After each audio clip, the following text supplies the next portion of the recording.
À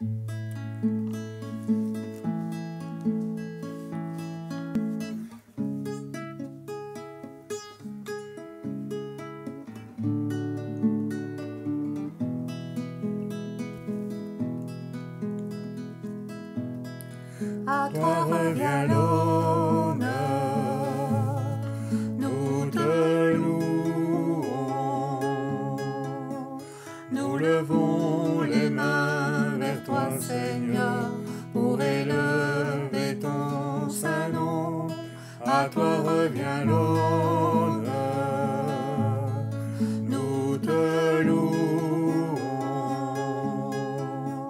Nous levons les mains vers toi, Seigneur, pour élever ton saint nom, car tu es grand, ton amour est si puissant, ton bras si fort me saisit, pour m'emmener près de toi, car tu es grand, ton amour est si puissant, ton bras si fort me saisit, pour m'emmener près de toi, car tu es grand.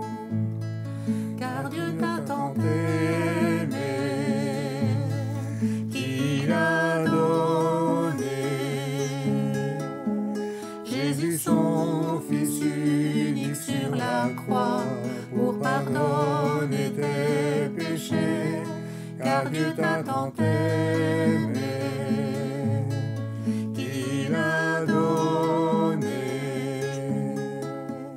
Jésus son Fils unique sur la croix, pour pardonner tes péchés. Car il est grand, son amour est si puissant, son bras si fort te saisit, pour t'emmener près de lui, car il est grand, son amour est si puissant, son bras si fort te saisit, pour t'emmener près de lui, car il est grand.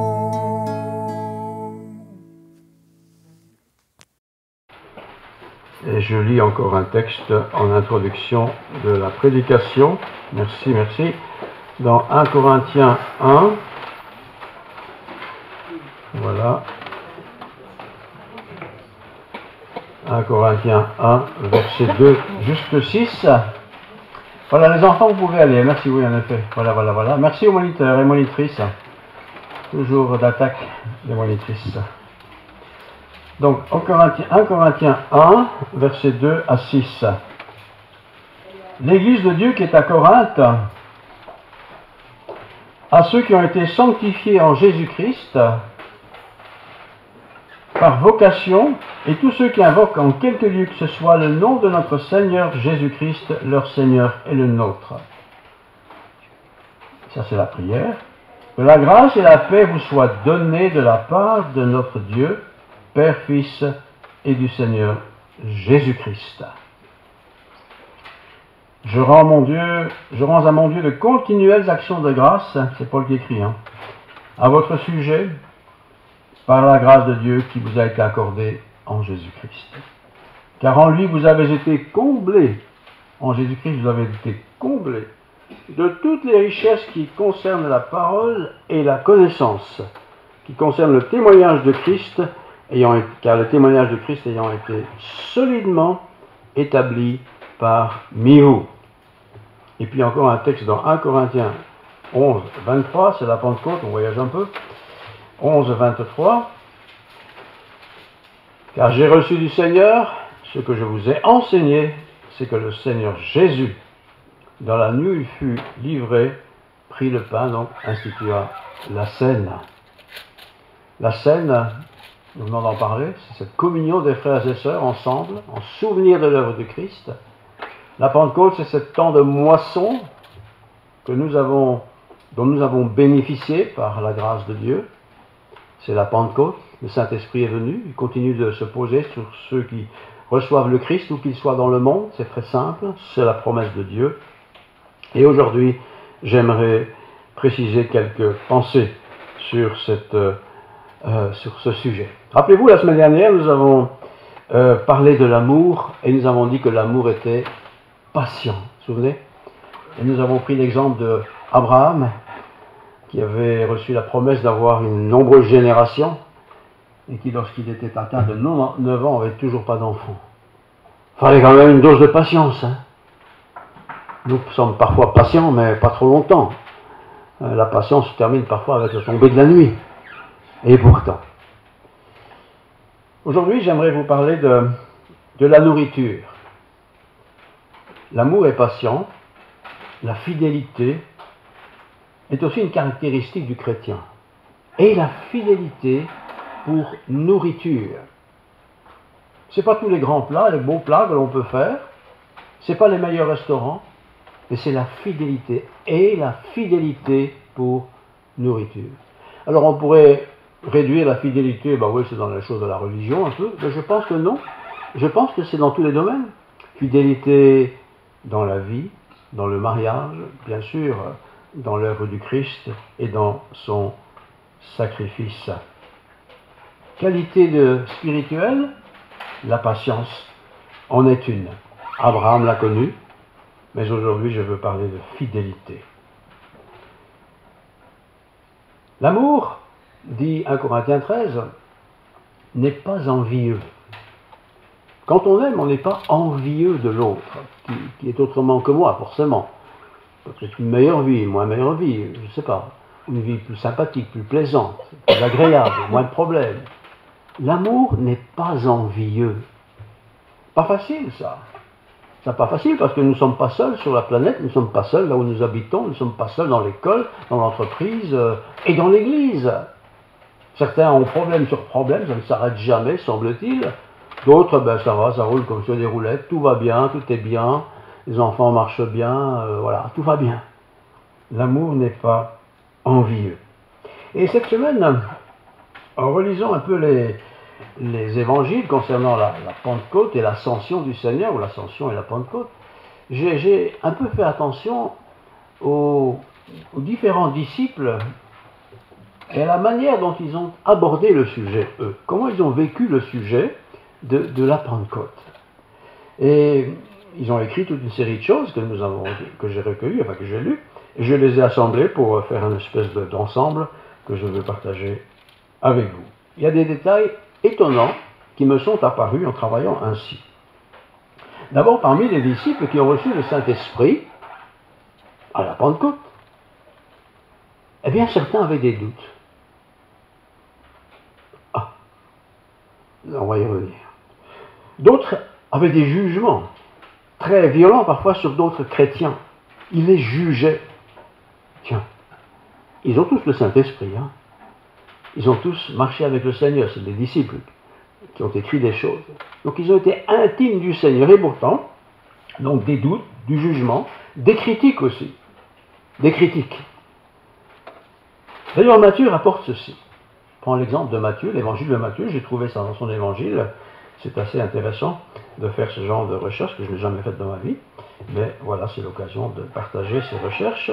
Matthieu 28, 16 à 20. Donc il s'est passé beaucoup de choses. Matthieu 28, 16 à 20. Les 11 disciples, il en manque un bien sûr parce qu'il s'est pendu, allèrent en Galilée sur la montagne que Jésus leur avait désignée. Pas de problème, ils y vont. Quand ils le virent, ils l'adorèrent. Ils adorèrent qui? Jésus. Mais parmi ses disciples, quelques-uns eurent des doutes. Quelques-uns eurent des doutes. Jésus s'étant approché, leur parla ainsi: tout pouvoir m'a été donné dans le ciel et sur la terre, et puis il leur propose un ministère. Des disciples qui ont marché avec Jésus pendant 3 ans, tous les jours, qui l'ont vu faire des miracles, en veux-tu, en voilà, eurent des doutes. Et en préparant cette prédication, je vous le dis franchement, je me suis dit, mais toi, tu n'as jamais des doutes? Des doutes sur la réalité spirituelle, ce que le Nouveau Testament nous prêche? La réalité de l'au-delà? Est-ce que vraiment il y a un au-delà? Est-ce qu'il y a un au-delà? Est-ce qu'il y a un enfer? Est-ce qu'il y a le paradis? Tu n'as jamais douté de cela. Ici, je suis réconforté parce que ces disciples qui ont vu de leurs yeux vus, entendu de leurs oreilles tous ces discours de Jésus, eurent des doutes. Verset 16, donc je relis. Les 11 disciples allèrent en Galilée sur la montagne que Jésus leur avait désignée. Quand ils le virent, ils l'adorèrent. Très bien. Mais quelques-uns eurent des doutes. Quel genre de doute avaient-ils quand ils ont vu Jésus sur cette montagne? Est-ce que je rêve ici? Est-ce que j'ai une vision de voir Jésus? C'est une vision? C'est une photo? C'est quoi? C'est vraiment Jésus ressuscité? Parce que Jésus, eux, ils savent qu'il est mort. Hein, ça, ils étaient là, ils l'ont vu. Il a été enseveli. La pierre a été roulée, tout ça, ils le savent. Mais lui, sur cette montagne, est-ce que c'est bien dit? Quelques-uns eurent des doutes. Mais quelques-uns l'ont adoré. Et puis je pense que dans une communauté, frères et sœurs, dans une famille aussi, où tout le monde est croyant plus ou moins, il peut y avoir, oui, des gens qui adorent, Seigneur merci, je crois, j'y vais, et puis d'autres, dans la même formation, dans le même cadre de vie, qui ont des doutes. Ah, tu as des doutes, c'est pas bien, hein? Faut que tu crois, hein? Le problème, c'est que j'ai des doutes. Comment faire? Comment faire? Moi, j'ai pas vu Jésus. J'étais pas là, j'étais même pas né. En quoi est-ce que j'ai confiance? Dans la parole de Dieu, bien sûr, mais cette parole de Dieu, n'a-t-elle pas été falsifiée? N'a-t-elle pas été tronquée? Est-ce qu'on n'a pas arrangé les angles pour que ça paraisse bien? Alors je vous le dis tout de suite, avoir des doutes, c'est pas grave. C'est pas grave. Les disciples ont eu des doutes. Et que dit Jésus? Jésus s'étant approché. Vous voyez? Il voit Jésus sur la montagne. Jésus sait que quelques-uns ont des doutes. Et c'est Jésus, il n'a pas dit venez, c'est Jésus qui s'approche auprès de celui qui a des doutes. N'allons jamais dire à quelqu'un qui a des doutes c'est un mauvais chrétien. Ce n'est pas notre rôle. Notre rôle à chacun, c'est d'être des témoins. Et s'il nous arrive d'avoir des doutes, eh bien, ne nous fracassons pas la tête. Ne disons pas, moi j'irai plus à l'église, ou tout ce qu'on peut inventer comme histoire, c'est quand on doute. Je ne crois plus à toutes ces histoires. Non, j'ai des doutes. À un moment donné, ça peut arriver. Et ici, je suis interpellé. Quelques-uns eurent des doutes, mais Jésus s'étant approché. C'est Jésus qui fait la démarche de venir plus près de moi pour me rassurer quant à mes doutes. Comment va-t-il faire? Il pourrait faire la même chose, je suppose, Dieu est souverain. Mais d'une manière ou d'une autre, Dieu va me parler tout à nouveau. Ils sont disciples. Ils connaissent Jésus, plus ou moins. Ils ont marché avec lui, ils ont vu toutes sortes de choses. Oui, on pourrait dire, pour actualiser ça aujourd'hui, vous qui êtes chrétiens, vous qui avez cru à un moment donné, mais qui êtes arrivé dans une période de votre vie où vous avez des doutes, ne soyez pas vexés. Ne dites pas, moi je ne vais plus à l'église, de toute façon je n'y crois pas trop, je n'y crois plus. Non, ne dites pas ça. Laissez faire le Seigneur. Jésus s'est approché, leur parla ainsi. Et remarquez bien qu'il ne parle pas à celui qui a le doute. Hé, toi qui doutes là. Il leur parle à tous. Le même message pour tous. Tout pouvoir m'a été donné sur le ciel et sur la terre. Il fallait quand même le faire. Hein. Il est mort crucifié. Il est mort. Et puis là, il apparaît sur cette montagne là de Galilée, petite montagne s'il en est. Ils ont des doutes, quoi. Est-ce que c'est vraiment lui qui est ressuscité? Premier point donc. Si vous avez un jour des doutes, et je suppose que ça arrive aussi, eh bien ne soyez pas fâchés sur vous-même. Ne dites pas je suis un mauvais chrétien, ça ne vaut pas la peine que j'aille à l'église. Ne dites rien. Laissez le Seigneur tout à nouveau s'approcher de nous. Mais quelques-uns eurent des doutes. Jésus s'étant approché, leur parla ainsi. À tous, tout pouvoir m'a été donné dans le ciel et sur la terre. Et quand j'ai des doutes, c'est parce que le doute vient du fait que ce que je vois ou ou auquel je suis confronté ne correspond pas à ce que les humains peuvent faire. Alors j'ai des doutes, quoi. C'est pas possible, ça. C'est pas possible. C'est pas possible que mon âme qui est en moi, quand je meurs, se détache de moi et va au ciel. Comment c'est possible, ça? J'ai des doutes, peut-être, parfois. Laissons le Seigneur s'approcher de nous. Alors là, le Seigneur s'est approché physiquement, même qu'il était ressuscité. Vous pouvez le voir, lui parler. Mais nous avons la parole, et la parole est aussi la vérité. Et le deuxième point du 17b, quelques-uns eurent des doutes, j'insiste, ne soyez pas de ceux qui abandonnent l'Église en disant, de toute façon je n'y crois plus. Laissez le Seigneur s'approcher de vous. Ça, c'était Matthieu qui rapporte la fin de l'histoire avec Jésus. Voyons maintenant un peu ce que d'autres disent.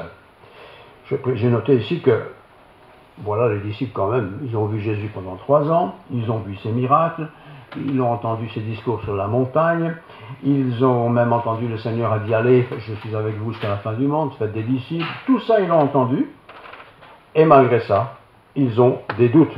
Nous n'avons pas entendu tout ça, nous personnellement, mais nous avons le rapport dans l'Écriture. Donc voilà, ne soyez pas attristés, encore que je peux comprendre, mais découragés, je dirais, lorsque des doutes nous prennent. Luc, c'est le médecin, c'est l'intellectuel des disciples, c'est un peu le savant des disciples. Il rapporte ceci dans son évangile, c'est à la fin de l'évangile aussi, chapitre 24, Luc 24. Voilà, 15 et 16. Pendant qu'ils parlaient et discutaient, les disciples, ils discutaient, Jésus s'approcha d'eux et fit route avec eux. Donc il n'était pas là, tout d'un coup, il est là. Mais leurs yeux, aux disciples, étaient empêchés de le reconnaître. Ils étaient préoccupés par leurs affaires, qu'ils ne reconnaissaient pas vraiment Jésus. Mais quand même, un peu. Il leur dit, donc Jésus, « De quoi vous entretenez-vous en marchant ?» De quoi vous parlez là? Football, le match de la télévision hier, de quoi vous parlez? Et ils s'arrêtèrent, l'air attristé. Ils ont vu ce personnage, Jésus. Ils se sont dit, c'est Jésus, c'est pas Jésus, ça irait, on dirait, mais ça va. Ils s'étaient attristés, quoi. Attristés de ce qu'ils n'étaient plus capables de reconnaître Jésus. L'un d'eux, pas tout le monde, mais l'un d'eux, nommé Cléopas, lui répondit à celui qui parle. « Es-tu le seul qui séjourne à Jérusalem, qui ne sache pas ce qui est arrivé ces jours-ci » Quoi leur dit-il? Et ils lui répondirent, au pluriel cette fois-ci, ce qui est arrivé au sujet de Jésus de Nazareth, qui était un prophète, puissant en œuvre et en parole, devant Dieu et devant tous les hommes. Et comment? Tu ne sais pas ça, monsieur. Et comment les principaux sacrificateurs et nos magistrats l'ont délivré pour le faire condamner à mort et l'ont crucifié. Est-ce qu'ils ne connaissent pas Jésus? Ils connaissent Jésus depuis 3 ans.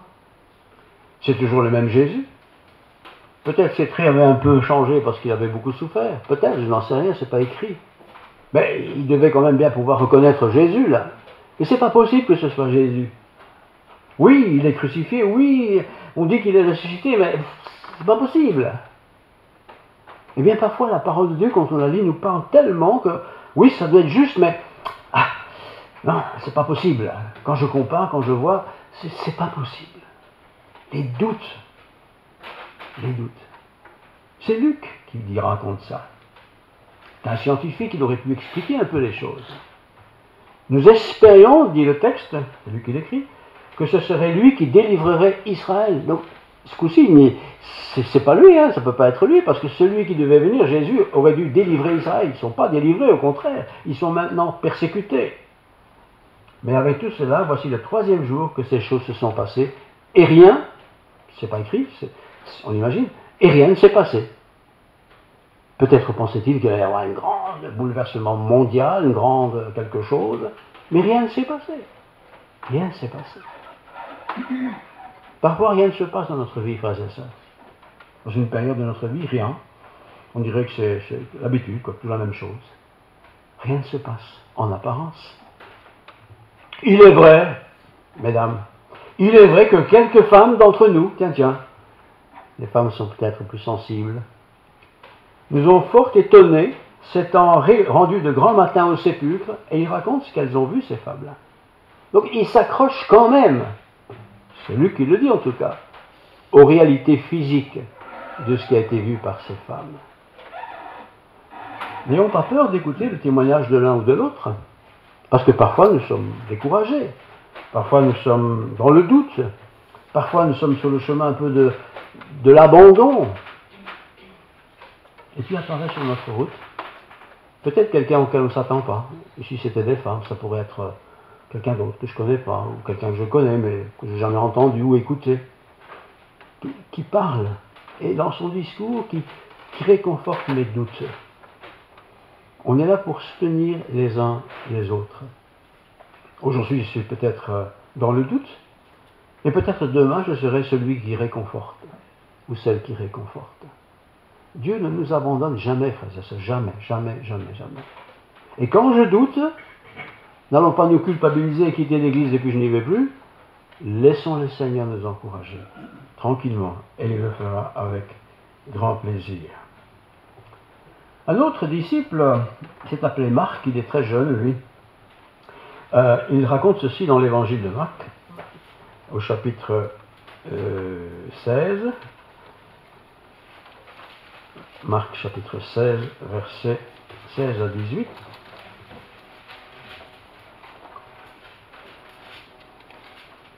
Celui qui croit, donc, puis il leur dit, allez par tout le monde, prêchez la bonne nouvelle à toute la création. C'est Jésus qui donne cet ordre. Celui qui croira qui sera baptisé sera sauvé, mais celui qui ne croira pas sera condamné. Toujours le message de Jésus. Voici les miracles qui accompagneront ceux qui auront cru en mon nom. Ils chasseront les démons et ils parleront des langues nouvelles. Ils saisiront des serpents s'ils boivent quelques breuvages mortels et il ne leur fera fait aucun mal. Ils imposeront les mains aux malades et les malades seront guéris. Marc, c'est le plus jeune de la bande. Il est vraiment plus jeune. Il a aussi, comme tout le monde, ses doutes. Et j'imagine qu'il regarde ses aînés autour de lui, tristes, plus très convaincants comme ils ont pu l'être autrefois. Voilà. Mais ce jeune, qui est par définition jeune, qui est encore spontané dans ce qu'il croit et dans ce qu'il partage, raconte dans son évangile les choses que je viens de lire. Voici les miracles qui accompagneront. Il s'est rappelé cette parole de Jésus. Il y aura des miracles, des signes qui accompagneront ceux qui croient. Il ne faut pas faire comme certains, à tout prix vouloir être celui qui a le don de miracle pour guérir tout ça, pour que les gens soient impressionnés. C'est pas ça. Mais voici les miracles qui accompagneront ceux qui auront cru. Ils vont chasser des démons, etc. Ce jeune homme, Marc, dans son évangile, et il le termine avec cela, reprend les paroles de Jésus, en les prenant certainement d'abord pour lui, mais aussi pour ses amis disciples, et aussi pour nous aujourd'hui. Un jeune. On a besoin des jeunes dans l'Église. Parce que quand on vieillit, qui que nous soyons, nous sommes dans la routine. Et la routine, c'est ce que j'ai toujours fait tout au long de ma vie. Peut-être j'ai toujours cru, mais j'ai toujours cru parce que c'est l'habitude de croire. Peut-être j'ai toujours fait ceci et cela parce que c'est l'habitude. Mais les jeunes viennent avec quelque chose de neuf, de rafraîchissant. Et ici, Marc, lui, il rappelle des paroles que Jésus a prononcées et qu'il a évidemment exécutées de son temps. Croire en Jésus, c'est important. Je relis verset 16. Celui qui croira, qui sera baptisé, sera sauvé. Mais celui qui ne croira pas, n'est pas dit et pas baptisé, sera condamné. Les jeunes ont plus facile à croire, contrairement à ce qu'on pense, que les anciens, qui ont une longue vie, une longue carrière, une longue habitude de ceci, de cela. Les jeunes sont spontanés. Et quand le Seigneur les touche, ils sont touchés et ils osent parler de leur foi, vivre leur foi. Eh bien, que ceux qui sont plus âgés regardent un peu la vie des jeunes qui croient. Oui, ils ne marchent pas comme nous, oui, ils ne parlent pas tout à fait comme nous, oui, ils ne chantent pas comme nous, oui, ils ont des gestes différents de nous, tout ça c'est vrai, mais ils aiment le Seigneur. Ils sont spontanés dans le partage de leur foi. Ils parleront des nouvelles langues, dit Marc. Ils chasseront les démons et le poison n'aura pas d'effet sur eux. Il fallait quand même qu'ils y croient, ces autres disciples, à ce que disait Marc, qui lui aussi avait accompagné Jésus tout au long de sa vie. Marc est un jeune, et l'essentiel de ce qu'il partage, c'est ce qu'il a vu. Les autres, c'est plutôt ce qu'il a dit. Donc Jésus. Ici, c'est ce qu'il a vu. Il a vu les miracles, toutes les interventions. Ça l'a frappé. Les jeunes sont frappés par ce qu'ils voient. Eh bien, laissons les jeunes parler de ce qu'ils ont vu, de leurs expériences avec le Seigneur. Les plus âgés, sans doute, parleront plus de ce qu'ils ont su, pensé, compris. Ce sera de la théologie, si vous voulez. Et puis le quatrième personnage, c'est Jean. Jean, c'est celui qui était toujours avec le Seigneur, comme vous le savez. Et dans son livre, quel évangile, chapitre 21, c'est la première fois que je fais ce genre de recherche, et ça m'a beaucoup aidé, impressionné même. Jean 21, 15 à 17. Après qu'ils eurent mangé, Jésus dit à Simon, Pierre, Simon, fils de Jonas, m'aimes-tu plus que même ceux-ci, les autres disciples? Il répond, tu sais que je t'aime. Ça va, après 40 ans de mariage, tu m'aimes chérie? Tu sais bien que je t'aime. C'est un peu ce genre de choses comme ça, quoi. Oui Seigneur, tu sais que je t'aime, Jésus. Jésus dit, alors paie mes agneaux, conduis mes agneaux.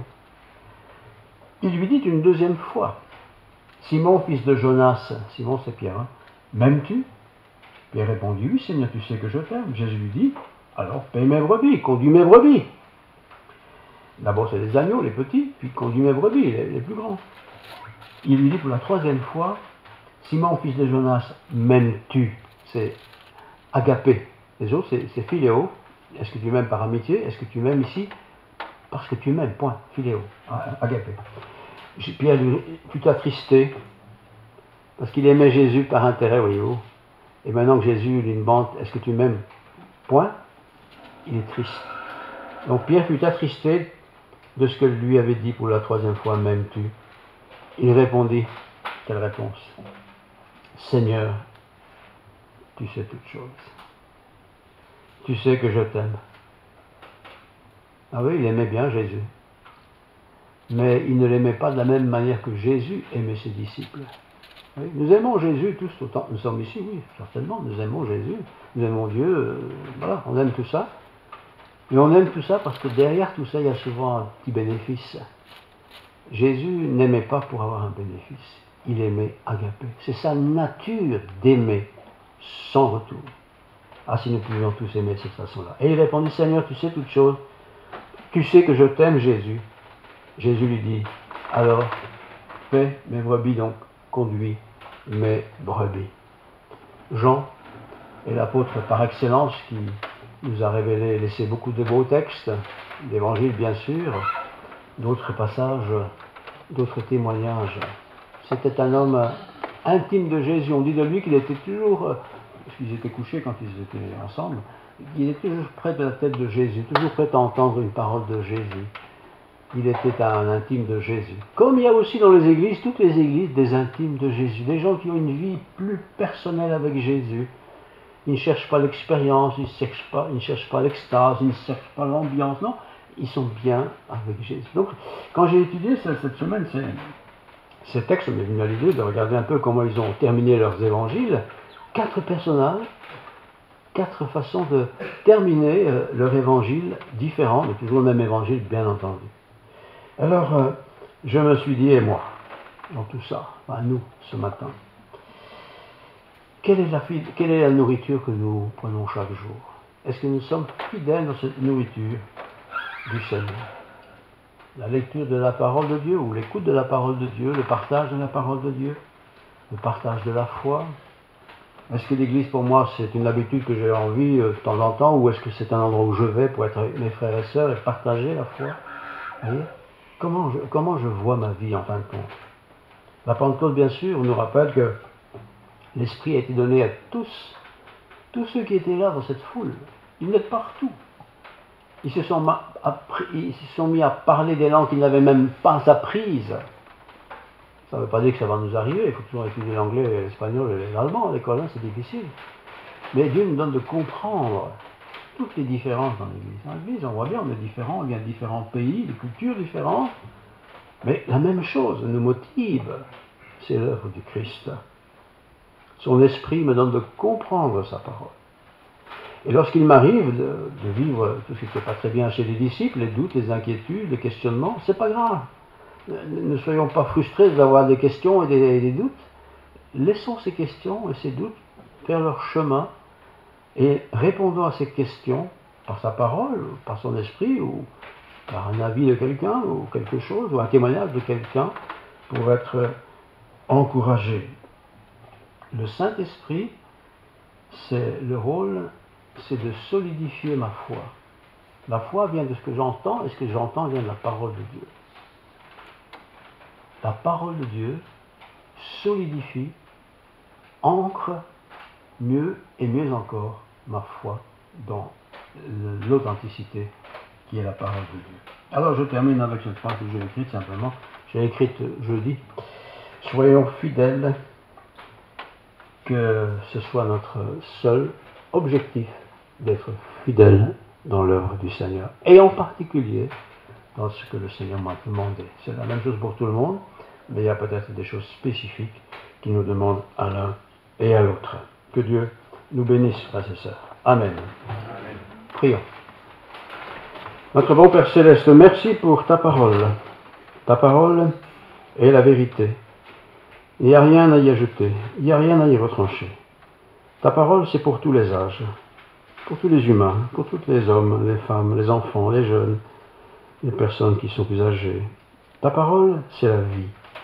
En elle, nous comprenons, nous saisissons, nous nous transformons, nous laissons ta vie agir en nous. Ta parole nous parle du Saint-Esprit. Ta parole nous parle du baptême. Ta parole nous parle du pardon. Ta parole nous parle de tout ce qui peut faire du bien à chacun de nous. Mais en même temps, cette parole nous instruit de qui tu es. Tu es formidable, Seigneur. Tu es grand. Tu es éternel, sans commencement, sans fin. Tu nous prépares une place, parce que tu veux que là où tu es, nous y soyons aussi un jour. Et s'il nous arrive d'avoir des doutes, Seigneur, pardonne-nous. On ne l'a pas fait exprès, Seigneur. Oh, peut-être on a été influencé par ceci ou par cela, c'est possible. Mais nous avons confiance en toi. Tu es avec nous. Et nous allons te demander ta bénédiction, Seigneur. La bénédiction sera chantée, c'est Aurore qui va nous chanter cette bénédiction. Écoutons, Aurore.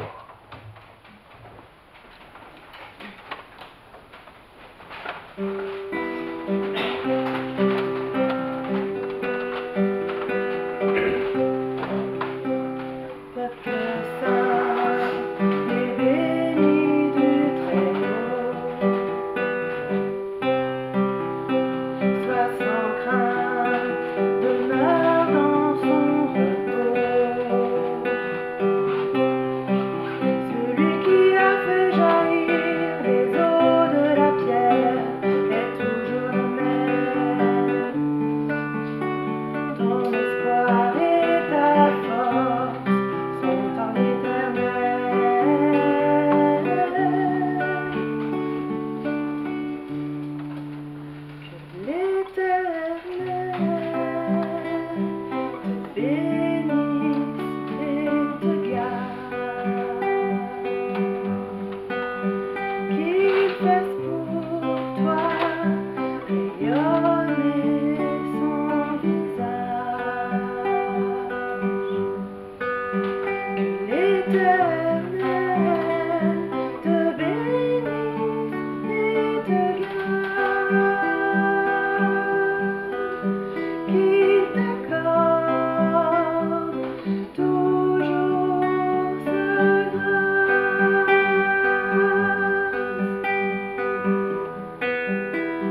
Il